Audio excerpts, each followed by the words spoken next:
So welcome back to the podcast. I've got one of my good friends here, Paul Owen, all things sales, and we're going to have a chat about sales today. So Paul, thank you for coming on. Thank you, Dean. Pleasure to be here. We've tried to record a few podcasts. We got one out last year with audio, but for some reason the video went awry. So hope fingers crossed, we've got both video and audio this time. So, Paul, I want to kind of kick off with asking you the tough questions, right? Why is sales so difficult in 2025 compared to, say, why does it feel more difficult for a lot of people, do you think? Good question. I think that people have always found sales difficult, and I'll come back to why. What's changed? I think the biggest thing that's probably changed, Dean, and it's a change for the better in lots of ways, is more people are doing it. Mm-hmm. Like practically everybody now is selling in one way, shape, or form. I think they probably already were and always were, but now whether it's selling your knickknacks on eBay or creating your YouTube channel, or just recognizing that you have to persuade people internally, or sell to your kids to go to bed, whatever it might be, I think there's a slightly stronger recognition that we're all in selling. So it's just a bigger group of people coming in to sell who are then finding it hard because it's, relatively speaking, new to them and unfamiliar to them. Yeah.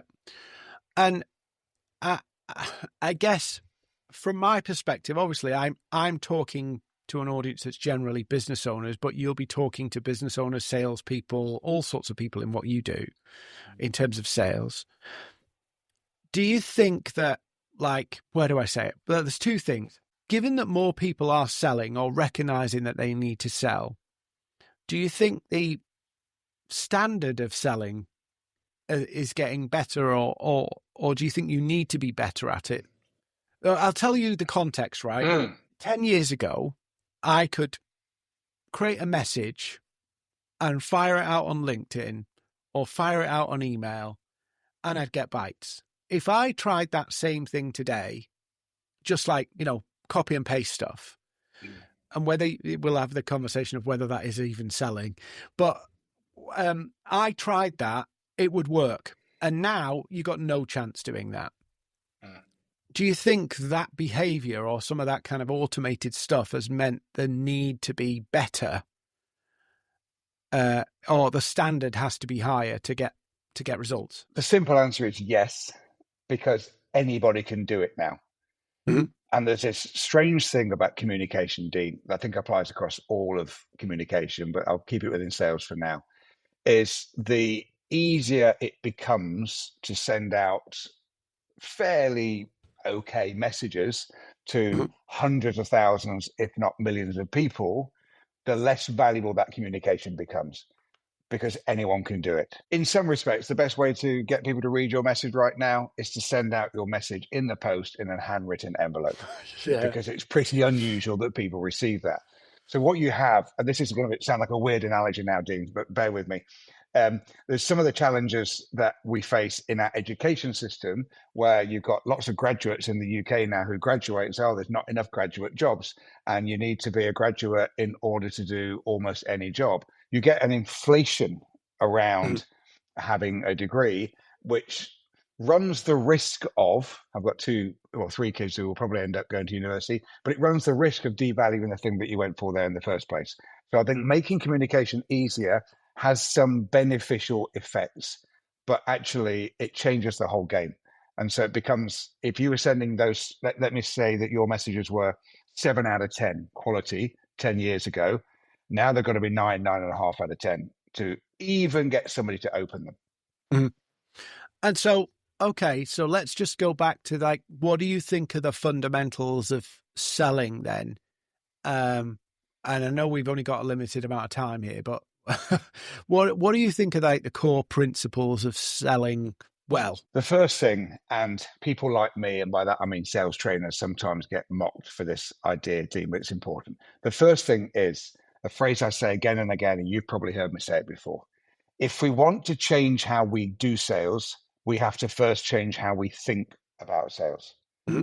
if you see sales as being what many people still do, or pestering, forcing, or whatever it might be, then it doesn't matter how well you train them or I train them or whatever it is to do, you won't do it. Why? Because you feel uncomfortable doing it. And you won't sustain an activity doing something you feel uncomfortable doing. So the fundamentals is that people have to reframe sales. They have to think again what selling is. The good news for them is that we now are much more aware, I think, as people, that the concept of selling in that old style, i.e., through my persuasive powers, I can make Dean do whatever I want him to do, including giving me money. I think we've all realized that's nonsense. I think it always was nonsense, but we now know that it is.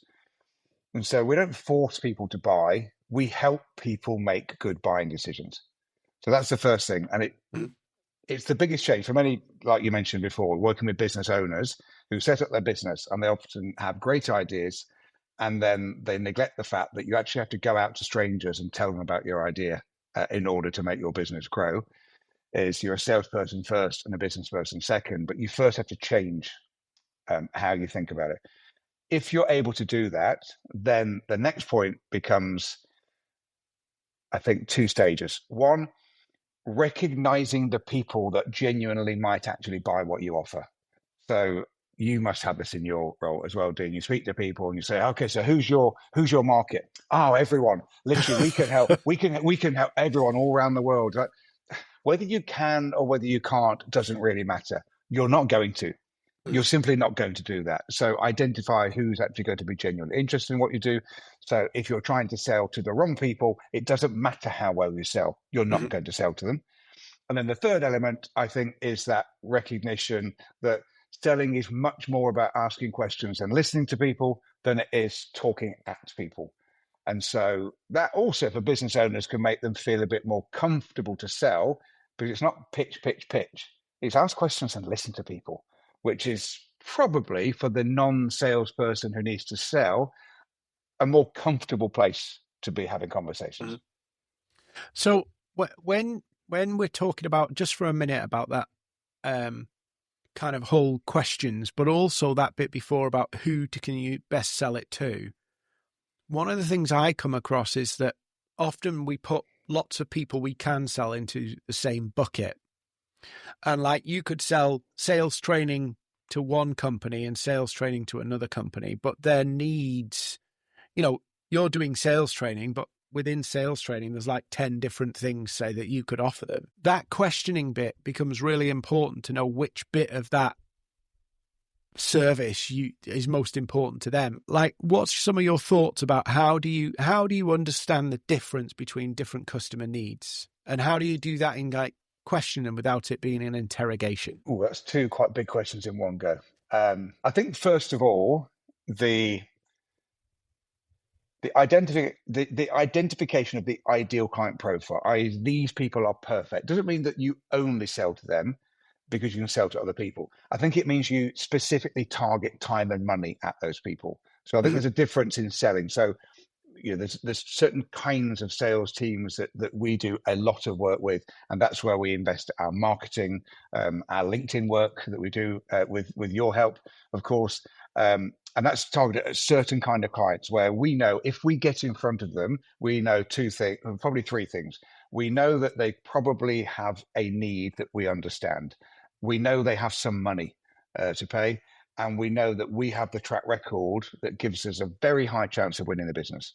So that will be the first bit. But if somebody knocks on my door and says, I'm from a completely different part of the world and I love your work and it's a different market, and so there's very little cost of acquisition, then I'm not going to say, no, sorry, you're not my ideal client, but I don't want to work with you. So it's just separating those things before you target. As far as then identifying the questions, I just believe in life, Dean, you keep things as simple as possible. So you think of that ideal client or around and about that ideal client, and you think, what are the challenges that they are going to face with which you can help? And then you're simply writing down the questions that uncover if they have that need at all. So a big one for me, for example, I work a lot with telesales teams where they're making outbound cold calls to just find out if people are interested and then send us information and book meetings and start a process. And what typically happens, a classic challenge in that market will be a lack of consistency. Everybody can be good sometimes, Mhm. but it's a whole different ballgame to be good all the time. So when I get to meet the sales directors, managing directors of those companies, that's an area that I'll hone in on as far as questioning is concerned to bring that issue to the surface. So what kind of question would that be to kind of find that inconsistency, just so that we can give people like a practical example? Yeah, well, it's always rather than an example, I must give you a framework for it. So the angle really is, and this is really simple to do, is when we start talking to anybody about a challenge, we're typically the challenge we're trying to, the aim we have, Dean, is to work out where are you now and where do you want to be tomorrow. Yeah. Okay, so you go to the gym, they sign up and go, why are you coming here, Dean? Oh, I feel a bit out of shape and I want to go running with my kids, but I'm struggling with it or whatever it might be. And then you jump forward to, or next year, what do you want to do? Oh, I really want to run the marathon and run with my kids, whatever. Okay, so we're going to be the conduit to get from where you are now to where you want to be tomorrow. So, and asking about where people are now is an easy starting point. Mhm. Don't ask people about their 5-year strategy after 10 seconds. It's too big a question. So it's just, how happy are you with the sales team right now? How are they performing? And I might ask them, how would you rate their performance out of 10? And then there's a few different ways where the open questions like that of just getting people talking, they'll often share with you. But going back to your question, how do you then laser in? If they don't mention it, then you're probably going to say something along the lines of, what we find with a lot of teams in your market is that people are outstanding on Tuesday, ordinary on Wednesday, and zone out by Thursday and Friday. So they do just enough to keep their job and just enough to keep their revenues, but they're probably only working at 80 to 90% for 2 days of the week. Mhm. The difference of we bring to them is we make it much more likely that we enable people to be at 70, 80, 90. Nobody's at 100%, but 90% for 5 days of the week. Mhm. Is that the kind of consistency that would make a difference to your company? And so sometimes you let them share with you, sometimes you have to provoke the thought and ask them directly on the question. But I tend to side with the just ask nice, easy, general opening questions to get people talking. Okay. So then you kind of then you could reach a point where they say almost like, yeah, that's what I want. That's the point where you would say, well, this is how we could help. And it can be, it doesn't have to be like a big PowerPoint pitch or No. anything like that. It can be literally an overview of this is how we could do it. You don't have to go into massive amounts of detail. There's one thing that I feel like in my side of the work, because obviously I'm dealing with a lot of business owners, that people get really uncomfortable with follow-up. And as much as I would, this is my view, you might disagree with me and feel free to. I always feel like even when people have big goals and they're really excited about getting the goals, whether it be, getting that team to work 80, 90%, 5 days a week, right? There is still that kind of the status quo is the default. Mm-hmm. And that people can happily, if something isn't kind of like hitting them between the eyes or, really, really deeply hurting that they have to change it now, they will let the status quo roll on. And I feel like a lot of people, especially those who are not, sales pros or had any training, will often avoid the follow-up because they feel that the customer should want to buy. Mm-hmm. What's your take on, is follow-up important? What's your angle on follow-up? Because I get people who avoid follow-up. It's probably definitely in the top 3 and arguably the most important part of selling is to follow up. There are not many occasions, you'll have a few, Dean, you've obviously got a very good track record of what you do, where you'll have a single conversation with somebody and they go, great, Dean, where's your bank account details? I'll send it over. But I suspect that I wasn't an untypical client for you in that I had various different interactions along the Yeah. way.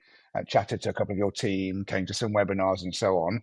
There's a process we all go through of checking out people. Mm-hmm. And it's very rare. Not many of us just see something and buy it straight away. We want to check things out.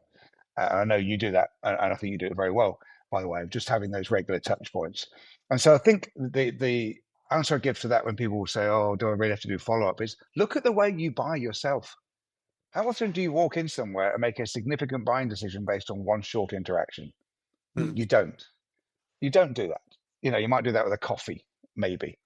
And they've got a coffee shop now as well. So maybe you'll tell me it's not quite the same with coffee. Maybe they have to walk past 25 times before they come in. But follow-up has to happen. So so that's number one. It's a massively important part of any business and any sales process.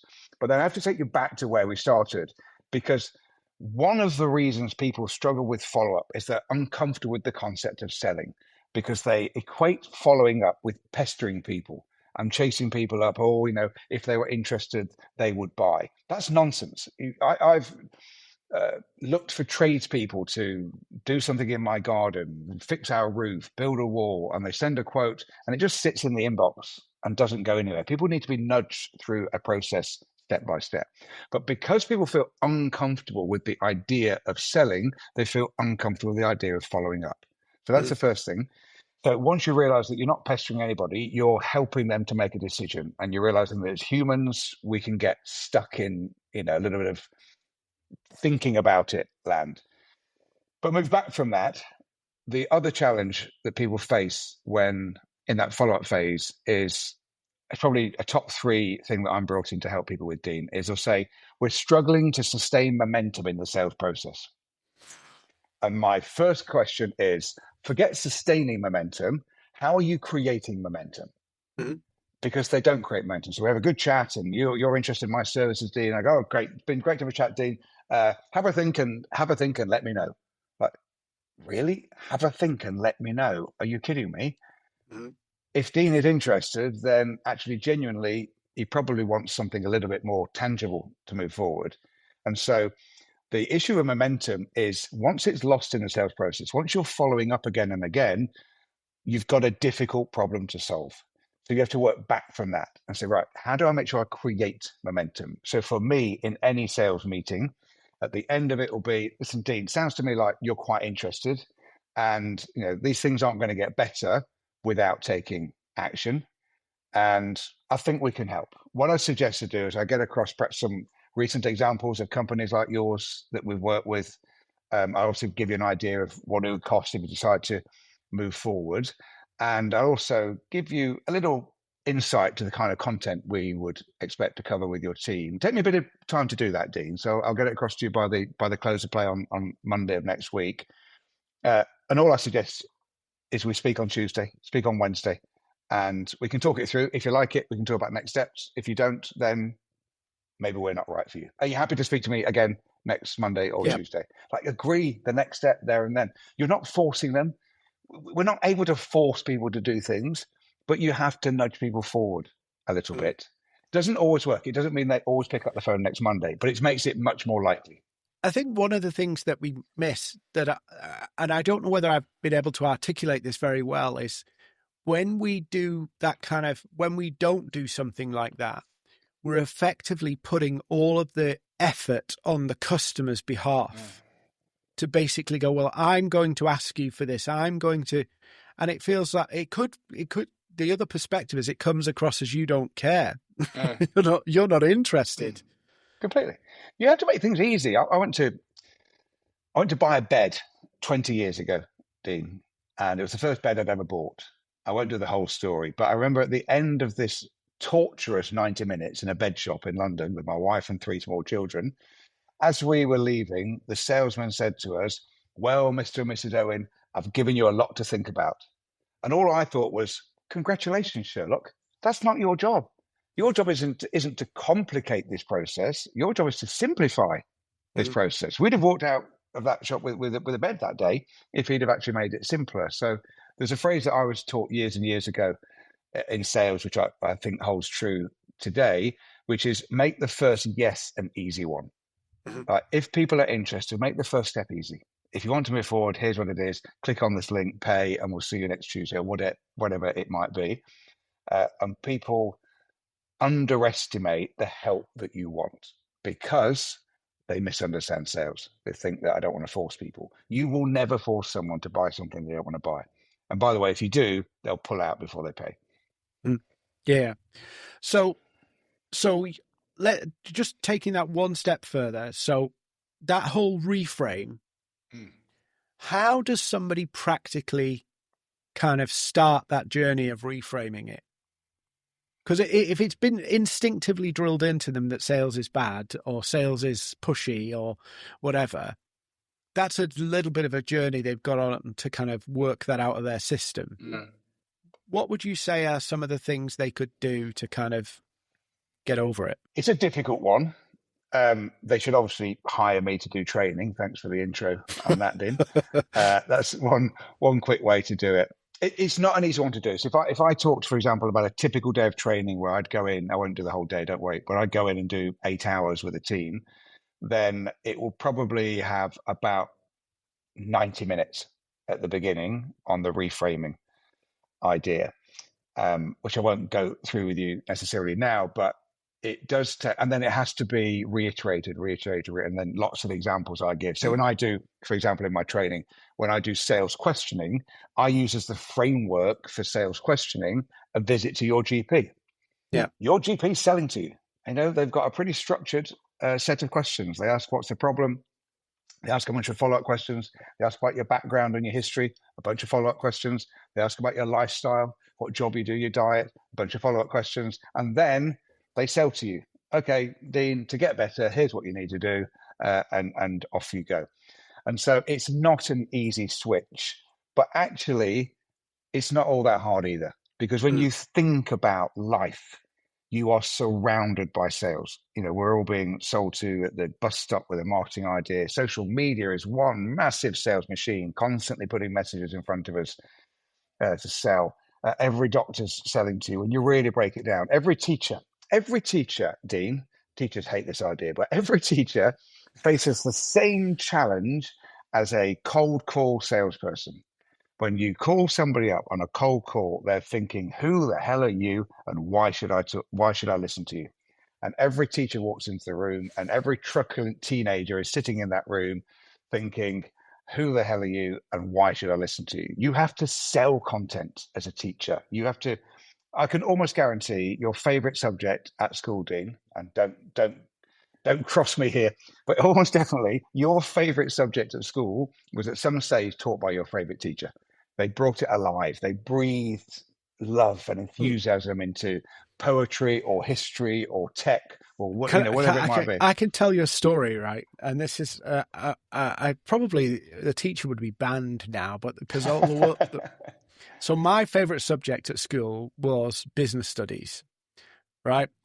And my business studies teacher used to use the most ridiculous analogies to get the class to engage. So there was always he used to use analogies. This is really bad. I might get cancelled for this. Might take you down with me, Paul. Yeah, I guess go for it. So basically, he would use analogies of business, like if I was a drug dealer, if I was running a prostitution business, and I was from a rough council estate, but those analogies were quite funny, but they were not the classic boring analogies. You'd get fired and banned for life now, but everybody was hooked on the lessons. Because that's what they do. Great teachers tell stories that connect. So I often get it from clients. When I was within Yorkshire just this week and did the feedback at the end after 4 days over the last 4 months, and their sales director, who's been in sales for 30 years, and she said, "I love the way that you connect sales to everyday interactions." And I'll tell stories about, a taxi driver who was brilliant at asking questions. And he was just, chatting to me, and the doctor and the bed salesman, whatever it might be. It's like it's all around you. A surgeon, I won't even, probably haven't got time to tell you every story here, but there was a surgeon who gave us some advice about our daughter when she was first born, and it was very helpful advice. She had some health issues. And as soon as he said these words, I was like, wow, that's a brilliant analogy for sales management. And I still use it to this day. So you're surrounded by, so back to your question of earlier, it's just when you look around and see the way we all communicate, then we are persuading, implementing, negotiating, whatever it might be, for, if not the majority of our time, then for a large amount of our time. In fact, Gallup did a survey on behalf of Daniel Pink, who wrote To Sell is Human a few years ago, saying that we're all in sales. And excuse me, they asked people to jot down in 15-minute segments what they were doing day in, day out at work. And there were over 10,000 people in this survey. And what they found was even people in non-sales jobs spent 40% of their time on average selling, influencing, persuading, presenting, negotiating, whatever it might be. And so when you do step back and think about it, we all sell every day. But we just have an image of what sales is, which is, I don't know, Danny DeVito playing Matilda's dad in the film, or Wolf of Wall Street, or Yeah. Boiler Room. We've got a certain image, like we call that sales. The kind of selling that you do, people go, oh, yeah, but Dean's not selling. No, Dean is selling. I promise you, it's selling. I promise you, I'm selling. It just doesn't feel that image that we have of 1970s slick insurance salesperson trying to win a deal and then get out the door before you change your mind. And I think it's fascinating if we approach it with that kind of mindset of, we're pestering people. It doesn't matter what you do. You will always say the best thing to do is say nothing then. And that's self-defeating kind of point. But I think there is an element of you have to reframe it as, I think the doctor's a really good analogy. I'm here to help people. And sometimes they, the whole questioning piece and understanding where they're at and what's important to them, and then proposing the medication, the treatment plan. Yeah. And then, so here's the next steps. I think that, and the momentum piece you've just shared there, I think is really good. And, you're going to be sharing some of this stuff at Growth Titans. You did an amazing talk last year in London, and you're coming to Manchester. What are you going to be sharing at Growth Titans? Well, I'm looking forward to it, by the way. So I'm going to, I don't know how long you allow me these days, Dean. It's about 35, 45 minutes or something like that. So I have 3 themes, and they're all addressing that fundamental issue at the beginning of misunderstanding of sales, because my overarching piece is you won't change how you do it until you change how you think of it. So I'm going to start by talking to people about that idea we discussed already. It's not pushy, you're genuinely helping people. And by the way, just going back to your point there on the analogy with the doctor, I can't be on a podcast with you, Dean, and not just cover my main point. Is selling is none of the bad things that you think it is. Selling is helping people to make good buying decisions. In order to help people make good decisions, you have to find out the truth about their needs. Every single part of the sales process becomes easier when you find out the truth about people's needs. And so for me, sales, at the very, very heart of sales, is a mission, and it's a laudable, admirable mission. Sales is the search for truth. When you find out the truth about something, then you can help people. And the truth might be sometimes that you're not right for them, but you have to find out the truth. I think it fundamentally changes how you do sales. It makes it question focused. It fundamentally changes how you think about your job when you're selling. And importantly, it changes who you think you are when you're selling. Because if you're uncomfortable doing it, you won't do it. So I want to talk to people about that, and talk to them about, every GP and every teacher, and give them some examples from day-to-day life that they will be doing. And they just don't call it selling, but it is selling. So I want to do that first. Then another thing we've not talked about here at all, which I think is really, really important, especially for the kind of business owners that you speak to, is that sales is not a natural skill that if you don't have it, you can't learn it. It's just nonsense. There is no evidence for that fact, all right? It's a learnable skill. And yes, for those people frowning at that point, some people pick it up quicker than others, just like some people pick up the guitar quicker than others. Every skill, people just sometimes pick it up quicker. But sales is a learnable skill. Does that mean that everyone will become brilliant? Well, probably not. But there's a bunch of reasons why that's the case, and it's not much about whether it's a skill. But can everybody get better at it? 100%. I have no doubt whatsoever that every single person who wants to get better at sales can learn how to do it. And often people don't gravitate towards sales, or rather avoid it, because they say, "Oh, I'm not a salesperson. My mate Dave, he's really good and he's natural." I can almost guarantee Dave talks too much. Anyone that you think of as a natural salesperson talks too much. So it's not natural. And then the final bit is, we've touched on it briefly here, and I think it works well for non-salespeople, especially who have recognized they probably need to sell, is it's not about talking, it's about listening. The best way to become a better salesperson is to ask more questions and genuinely listen to people. And counterintuitively, it's also the best way to become a better human. You know, we all talk too much. If I had one piece of advice for people, it would be like, ask more, listen more, talk less. Which sounds a bit strange to say in a podcast where I've been talking most of the time, I know. No, but I think there's a good point there, because I've been reading about this whole. You could probably, like, if I go live on LinkedIn, I am really comfortable talking to people live on LinkedIn. But you put me on a one-on-one social thing, and I really Oh, struggle. really? Yeah, I struggle with one-on-one social interactions. So I've been reading and doing these exercises about how do you feel. So the thought of networking terrifies the life out of me, right? Because I have to talk about generalized things rather than like my topic. Yeah. So I've been doing this whole exercise where it talks about actually the best way to really get on with somebody you've never met in person is to just ask them about themselves. Mm-hmm. And you don't need to volunteer any information about yourself, just show interest in the other person. That's the best way to engage another human being. Yeah. Which mentally, I think, does it not come across as like, being like too invasive, but actually people love to talk about their bit. Yeah, absolutely right. I was going to mention that on networking because again, it's a big thing that people don't like or feel very uncomfortable with. I would suggest to those people, I think if people saw me networking, they go, "Oh, well, you're very comfortable networking," which is not trying to, say that I'm amazing, but I've got over my hang-ups on it. But do I look forward going to a networking event? Absolutely not, Dean. I would choose not to go. Honestly, you go for a certain reason.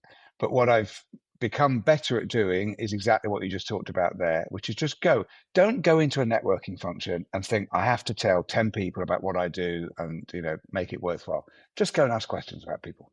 You're not going to sell something at a networking do. What you want to create at a networking do is, could I find 3 people that it's worth following up with? How do you find out if they're worth following up with? You get them to talk about themselves. That's much easier for most people to do, to just go and ask questions. And I almost like the idea of networking, like we've networked and we're chatting for like 10 minutes and they go, "Anyway, nice to meet you, Dean." I go, and as I'm walking away, I go, "Oh, but what do you do?" And it's you have to call me to find out, which clearly I never do. But you want to not give to, I want you to want to speak to me again. That's what I want in networking. I don't want you to have gone, "Oh yeah, I'm not looking at sales training." I want some interaction thereafter. And another point, just to leave you with while we're on questioning, I don't know how much longer we've got left, but there's many, many benefits of asking questions. And you just mentioned one there. People tend to relax and enjoy themselves when they are talking about themselves. You're unlikely to get too personal with the questioning. But the reason questioning is so important, amongst the many benefits it provides in sales situations and in social situations, is that it changes how people feel about you, because you make them feel important when you show a genuine interest. And in a sales situation, we effectively start with every person we meet, we're in position A. And position A is, I don't know you, I don't like you, and I don't trust you. And we have to move them to position B, which is, I know you, I like you, I trust you. If we're going to change how people feel about us, the most powerful way to do that is to change how they feel about themselves when they're with us. And they'll remember that. We've made them feel important. They won't remember what we said. They won't remember anything, but will remember that we made them feel good. And you do that far better through listening than you will ever do through talking. I'm looking forward to seeing you in May. Be good. Yeah. So look, you want to get signed up to come and hear Paul. He'll be around for most of the day, so you can literally, listen to what he says and then go pick his brains, and he might ask you a few questions. But yeah, go meet him, come to the event. I know loads of people had awesome feedback from his talk in November. It was November, yeah. So Paul, thanks for coming on. I really appreciate it. We got the video, so we'll do the video as well, which is great. And I'll see you in May. Great. Thanks, team. See you then.